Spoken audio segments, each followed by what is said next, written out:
Les enfants sont rois, partie 9. Quand elle expliquait son métier, Clara disait d'abord le sang, ensuite les mots. Car oui, le plus souvent, tout commençait par le sang. Le sang du corps, le sang des vêtements, le sang répandu sur le sol ou sur les murs, visible ou effacé, le sang qu'il fallait faire sécher, mettre sous scellé, le sang dont il fallait retrouver la trace, le sang envoyé au laboratoire, et celui de l'autopsie, recueilli dans des seaux en plastique. Ensuite venait la procédure et la précision du vocabulaire pour décrire ce qu'elle avait vu. Cette fois, du sang, il n'y en avait pas. Cela ne suffisait pas à la rassurer.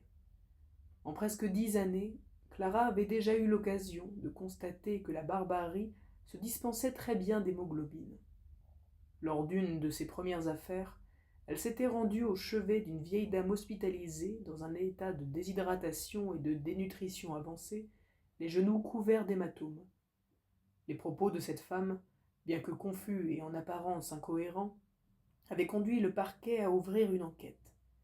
Un couple de quadragénaires était soupçonné de la séquestrer depuis plusieurs mois pour percevoir sa pension. Clara avait participé à la perquisition menée au sein d'un appartement modeste, un peu fruste, dont la saleté n'apparaissait pas de manière immédiate, mais plutôt dans les recoins. Nulle trace de violence, juste cette gamelle en plastique, posée sur le carrelage de la cuisine, dont Clara, en l'absence de tout animal domestique, avait noté la présence. Cette gamelle dans laquelle il s'était avéré que ces tortionnaires faisaient manger la vieille dame, à genoux, tous les soirs, avant de la laisser dormir sur une paillasse. Clara aimait l'atmosphère des débuts d'affaires. Le manque de sommeil, les sandwichs avalés sur le pouce, le téléphone greffé dans la paume, les yeux rivés sur des écrans. Cette effervescence, cette fébrilité. Parfois quelques heures suffisaient pour avoir une piste. Un témoin, une bande vidéo, un téléphone qui bornait au bon endroit. Avec un peu de flair, il suffisait de tirer le fil. Interpellation au petit matin, perquisition, et l'affaire était bouclée. Mais le plus souvent, la crime travaillait sur de longues distances. Il fallait tenir. L'excitation des premières heures se transformait alors en une sorte d'influx nerveux, régulier et continu. Une énergie venue du plus profond, du plus intime, des tripes, disaient certains, et par conséquent inépuisable. 36 heures après la disparition de Kimidior, Clara savait qu'ils étaient entrés dans ce deuxième temps, sans perspective immédiate. Il fallait bien admettre qu'ils avaient les mains vides. L'analyse de la téléphonie ne donnait rien, et l'enquête de voisinage se cantonnait aux médisances.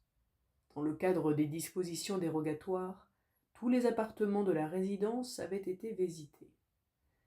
Une vérification exhaustive, menée par une dizaine d'enquêteurs qui n'avaient rien donné.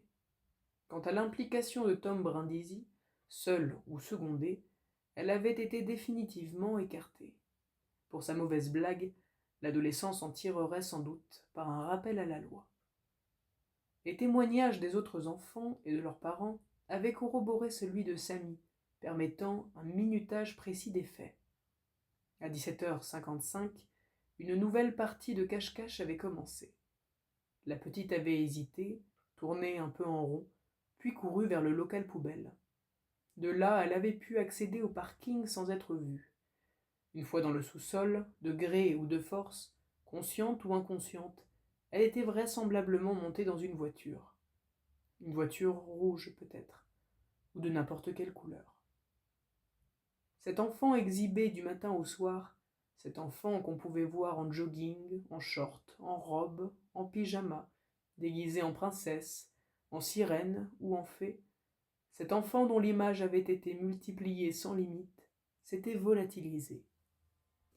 Du monde saturé de marques et de symboles dans lequel elle avait grandi, elle avait disparu, comme si une main invisible avait soudain décidé de la soustraire au regard.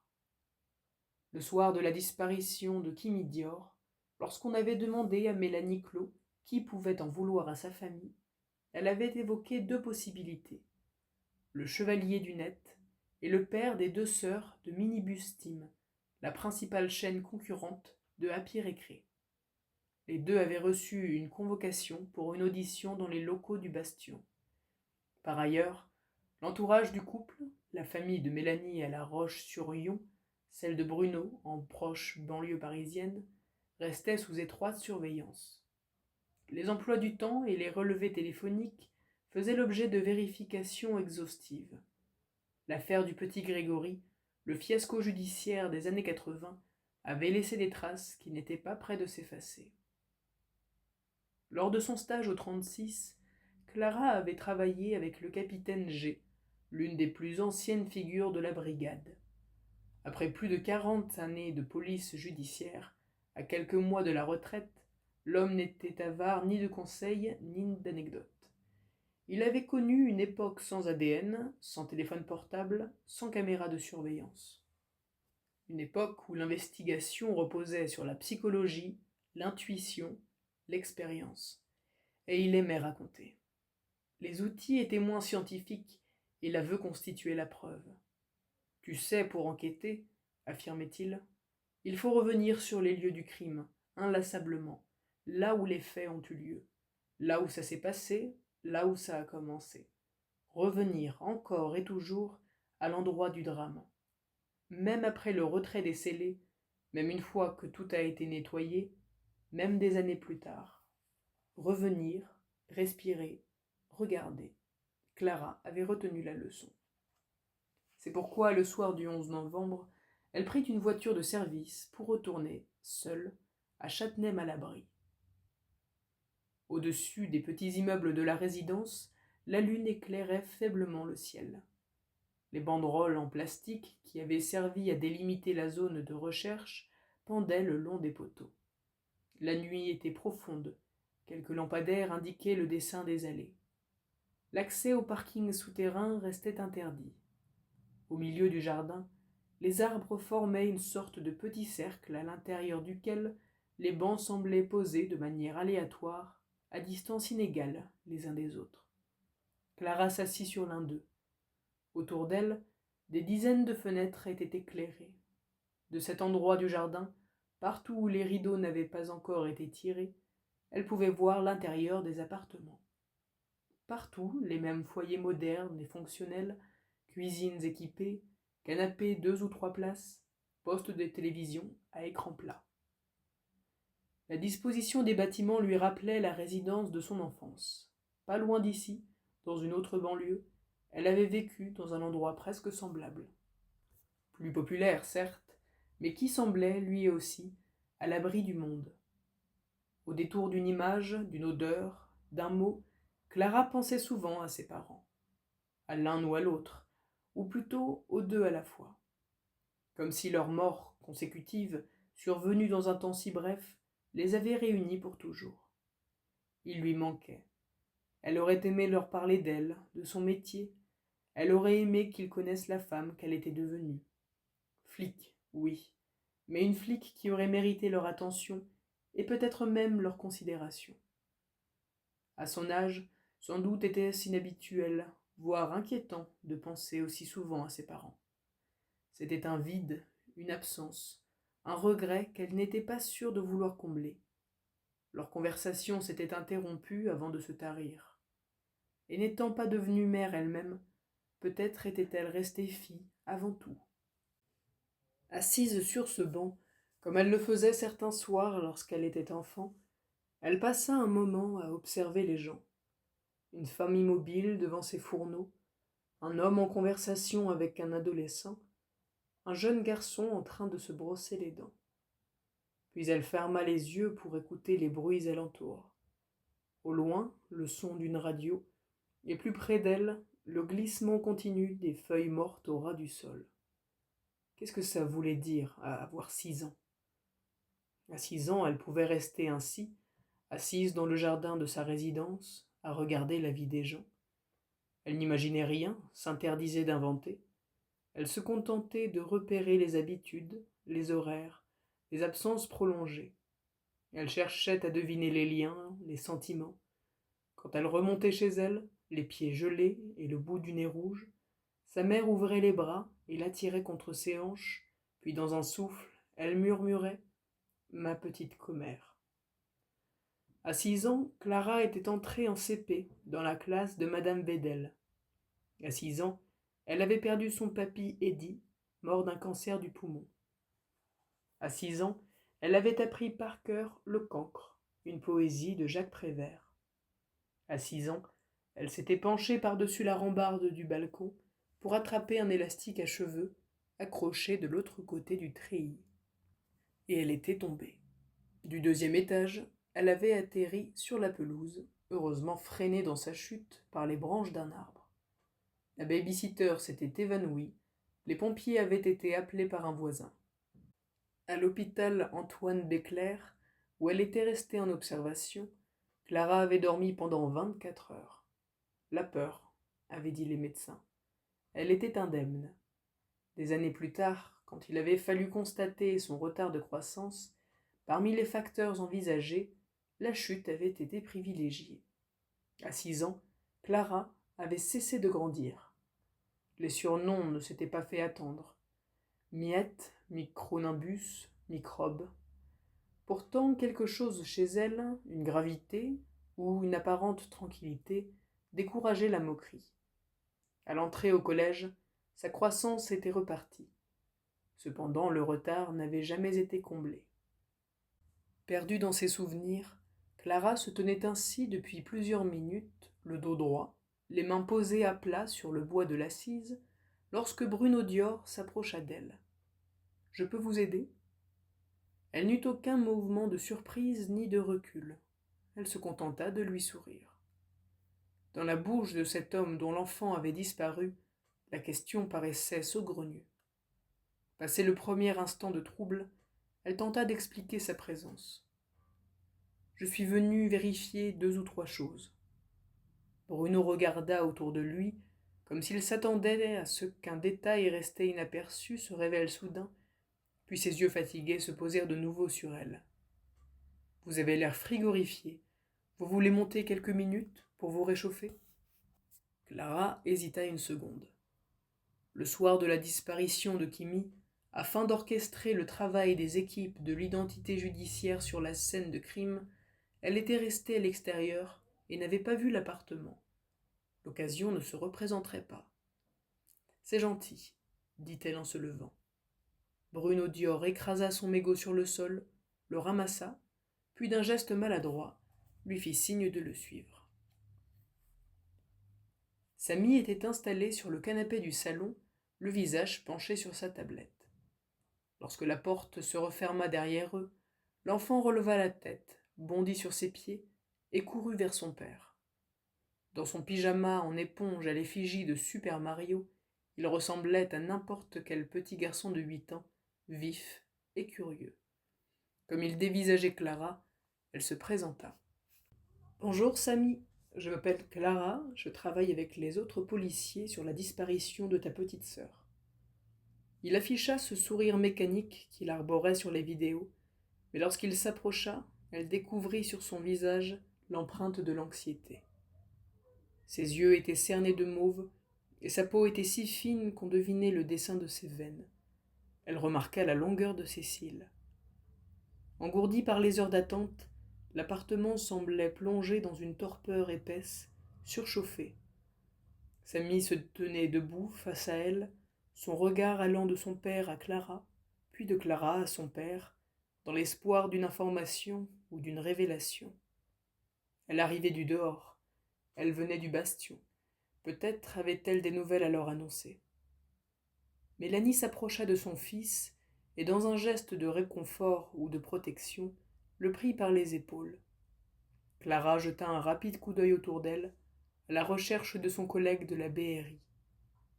Bruno devança sa question. « Ma femme a beaucoup de mal à supporter la présence du négociateur. Cela n'a rien à voir avec lui. C'est difficile d'avoir quelqu'un tout le temps chez soi, vous savez, dans un moment comme celui-ci. Alors votre collègue reste à l'écart, et au moindre signe venu de l'extérieur, juste à ce moment-là, prouvant que rien ne lui échappait, Éric Paulin entra dans le salon pour saluer Clara. Elle le connaissait. Il était venu plusieurs fois en renfort de son groupe dans des situations de crise ou lors d'interpellations délicates. Ils échangèrent quelques mots, puis il s'éclipsa de nouveau. Nul doute que les époux Dior avaient l'air de parents rongés par l'angoisse. Certaines souffrances ne peuvent être contrefaites, songea Clara. Mais dans l'instant qui suivit, une pensée dissonante l'oppressa. N'importe quel flic de police judiciaire savait combien les apparences étaient trompeuses. Diffusée dans tous les journaux télévisés, l'image du mari d'Alexia Daval, dévasté de chagrin et sanglotant à chaudes larmes aux côtés de ses beaux-parents, lui traversa l'esprit. Quelques mois plus tard, acculé, il avait avoué avoir tué son épouse et brûlé son corps. Bruno lui proposa de s'asseoir, puis s'éloigna pour préparer du thé. Aussitôt, Samy s'invita près d'elle. Sur un ton étrange, comme chargé de sous-entendus, il lui demanda « Tu veux voir la chambre de Kimi ?» Sans attendre la réponse, il se posta à l'entrée du couloir. Clara n'avait jamais vu autant de peluches, de poupées, de décors, de jeux de société, de matériel créatif et sportif rassemblés dans une chambre d'enfant. L'espace était aussi rempli qu'un magasin de jouets.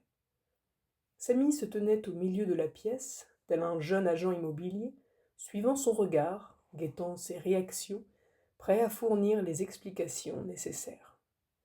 Un parfum de vanille planait. Avant de découvrir les nombreux flacons posés sur les étagères, Clara ne put s'empêcher de penser que c'était l'odeur de Kimi, une empreinte sucrée qui subsistait malgré son absence. Après un premier tour d'horizon, elle s'avança. Derrière le rideau de la fenêtre se dressait une montagne d'articles sous cellophane. Jeux, boîtes, coffrets, qui n'avaient pas été ouverts. Samy expliqua qu'il n'y avait plus de place pour ranger et, à l'appui de sa déclaration, ouvrit les placards. Dans la penderie, Clara découvrit une profusion de vêtements parfaitement pliés et empilés les uns au-dessus des autres, dont la plupart semblaient n'avoir jamais été portés. En bas, une vingtaine de paires de baskets neuves étaient entassées. Samy fit de nouveau glisser les portes coulissantes et Clara laissa vagabonder son regard dans la chambre à la recherche d'un espace vacant. « Tu vois, on a beaucoup de choses, » conclut-il dans un soupir.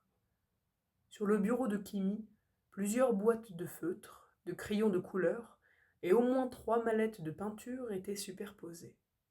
Sur le côté, Clara repéra les dessins faits par la petite fille que ses collègues avaient photographiés. Au-dessus de la pile, une fée aux cheveux rouges conduisait un tracteur. Près du lit, dans une sorte de grand bac, des dizaines de peluches neuves étaient entassées. Pendant quelques minutes, Clara tenta d'imaginer Kimi au milieu de cette pièce saturée d'objets dont chaque élément semblait avoir été dupliqué ou multiplié. Que peuvent désirer des enfants qui ont tout? Quel genre d'enfants vivent ainsi, ensevelis sous une avalanche de jouets qu'ils n'ont même pas eu le temps de désirer? Samy l'observait, l'air grave. Elle lui sourit. Quels adultes deviendront-ils? Et ta chambre à toi, tu me la montres?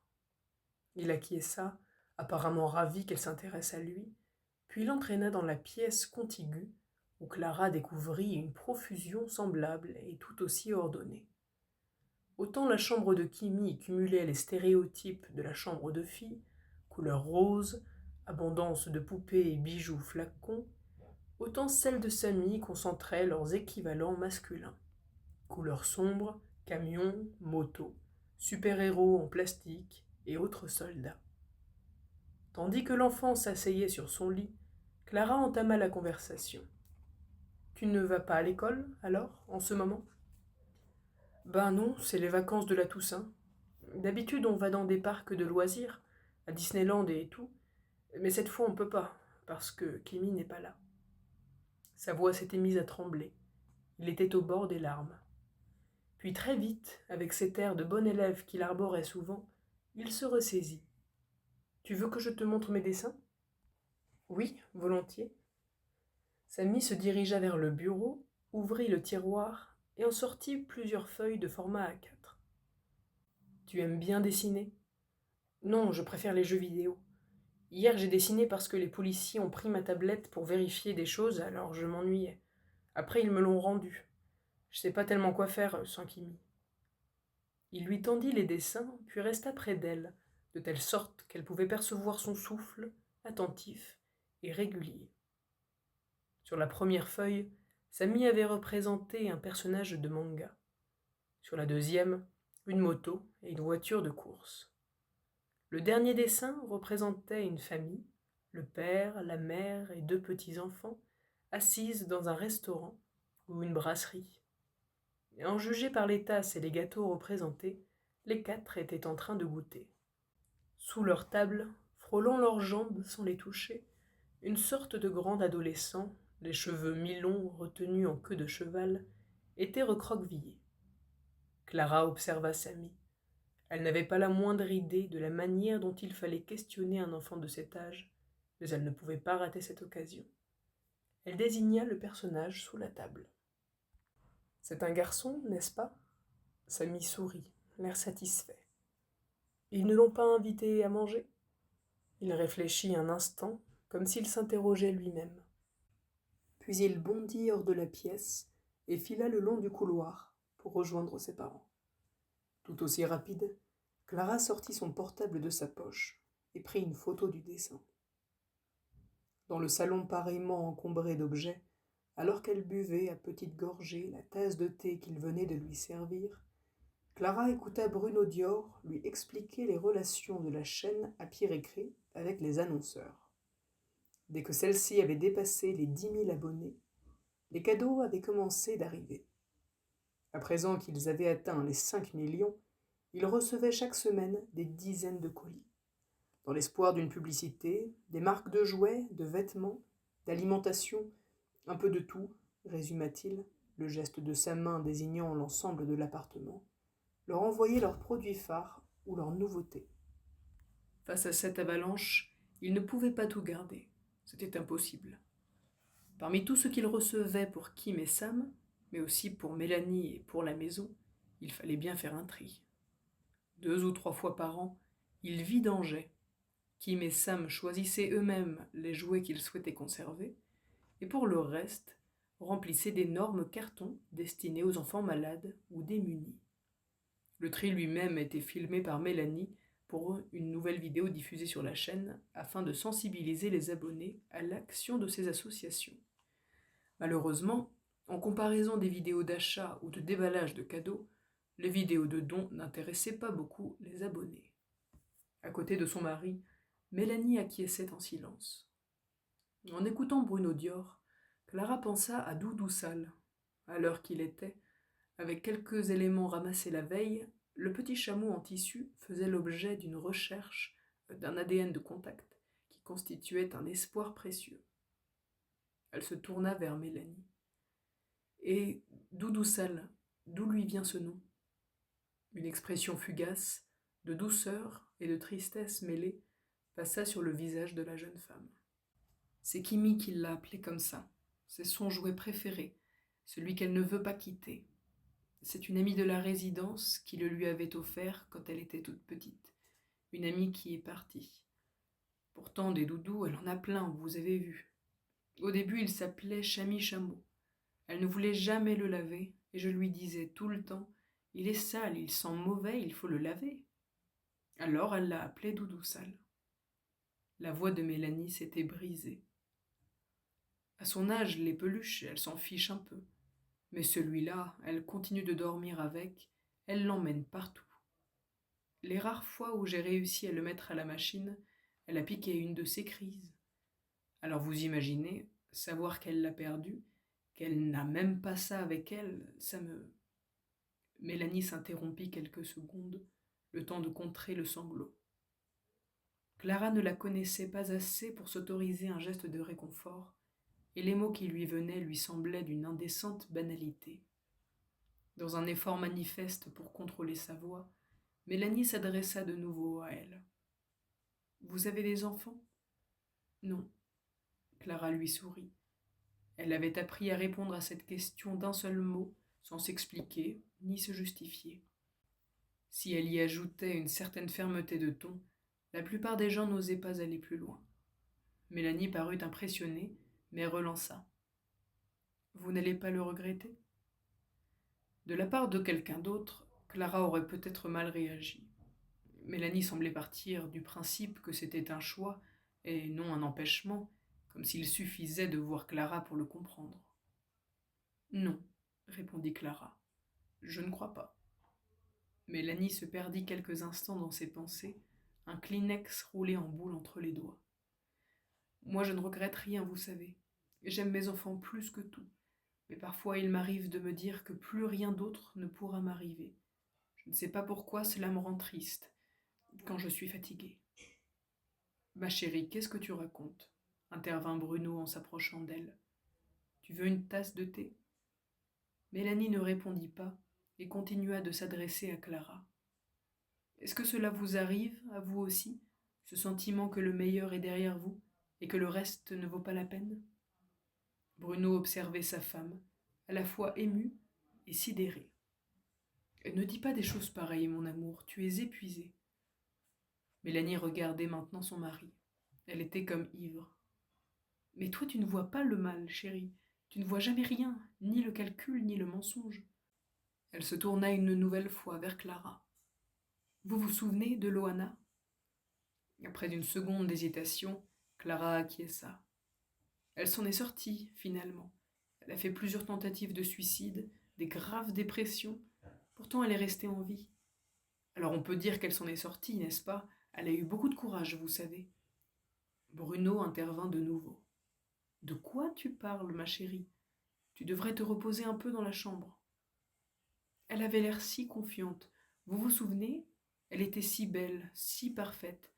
Elle se sentait différente des autres, parce qu'elle l'était. Elle n'était pas armée pour ce monde. Elle soupira avant d'ajouter. Est-ce que vous allez retrouver ma petite fille? Une fois dehors, Clara inspira profondément, puis traversa le jardin. Fugitive, l'image du corps de Kimi, enseveli sous un tas de gravats, tenta de s'imposer. Clara trébucha, se rattrapa, puis poursuivit son chemin. Il avait fallu regarder Mélanie Clos dans les yeux et répondre à sa question. Clara avait dit « Nous avons mis tous les moyens en œuvre pour retrouver votre enfant. » Elle avait dit « Croyez bien que nous faisons tout ce qui est en notre pouvoir pour la retrouver. » Mais elle n'avait pas pu répondre « Oui, madame, nous allons retrouver votre petite fille », comme d'autres de ses collègues l'auraient fait. Elle n'avait pas su apaiser cette femme. Il est des désastres contre lesquels on ne peut rien, disait Cédric Berger, parmi ces phrases venues de nulle part qu'il répétait sans doute pour se rassurer. Clara sortit de la résidence. Une chose était sûre, tant que l'enquête ne serait pas terminée, la totalité de son espace mental resterait occupée par une petite fille de 6 ans qui avait choisi Doudou Salle parmi une multitude de jouets flambant neufs.